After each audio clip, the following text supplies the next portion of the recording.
Hello દોસ્તો, સ્વાગત છે તમારું મારી રસોઈમાં। આજે આપણે ઝટપટ બનતો ગુજરાતી હાંડવો બનાવીશું। તેના માટે મેં અડધી વાટકી રવો એટલે કે સોજી, અડધી વાટકી ચણાનો લોટ અને અડધી વાટકી ખાટું દહીં લીધું છે। આ ત્રણેયને મિક્સ કરી લેવાના। જરૂર પ્રમાણે અંદર પાણી ઉમેરવાનું અને લમ્પ્સ ના રહે તેવું બરાબર બેટર તૈયાર કરી લેવાનું છે।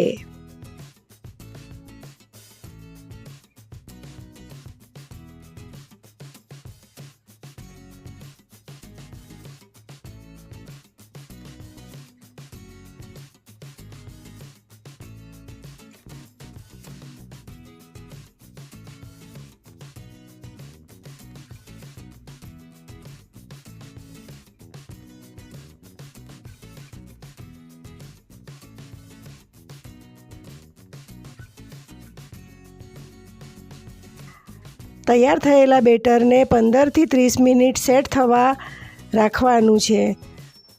ઢાંકણ ઢાંકીને 15 થી 30 મિનિટ સુધી સેટ થવા દેવાનું।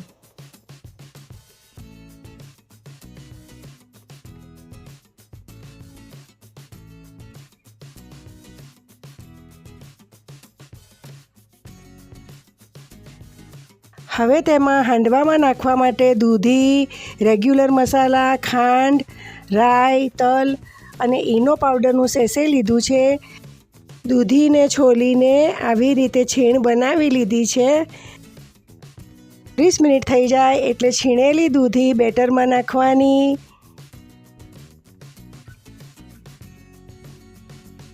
ખાંડ, હિંગ,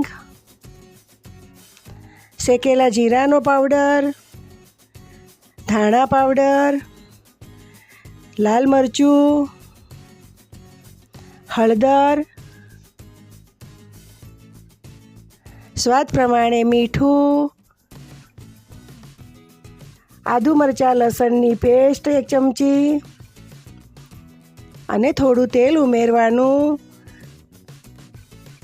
તેમજ થોડા ધાણા નાખીને બધું બેટર મિક્સ કરી લેવાનું।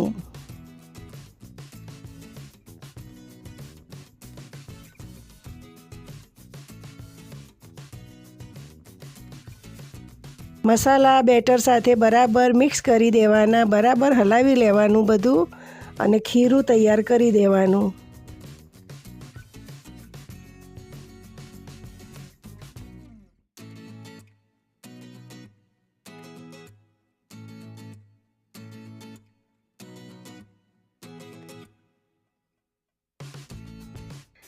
હવે હાંડવામાં ઝડપથી આથો આવે તે માટે ઈનો પાવડર નાખી ઉપર થોડું પાણી રેડી તેને એક્ટિવ કરી મિક્સ કરી લઈશું।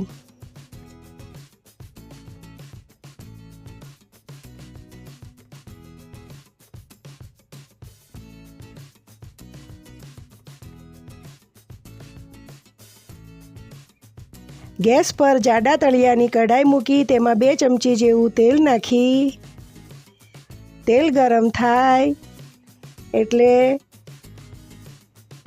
રાઈ અને તલનો વઘાર કરી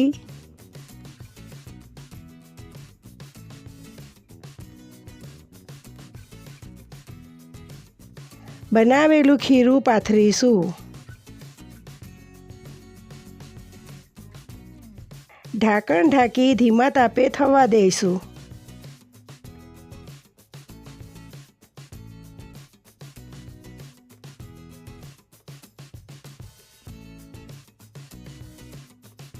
એક બાજુ ચડી જાય એટલે ઉથલાવીને બીજી બાજુ પણ ચેડવી દેવાનું।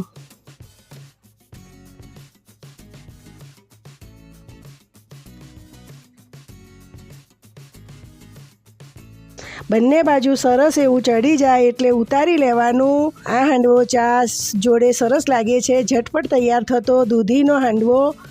દૂધી ખાવી જોઈએ, શરીર માટે ફાયદાકારક છે। બાળકોને દૂધી ગમતી નથી હોતી પણ આવી રીતે અલગ અલગ વાનગીઓ બનાવીને એમાં દૂધીનો ઉપયોગ કરીને ખાવી જોઈએ, શરીર માટે ફાયદાકારક છે।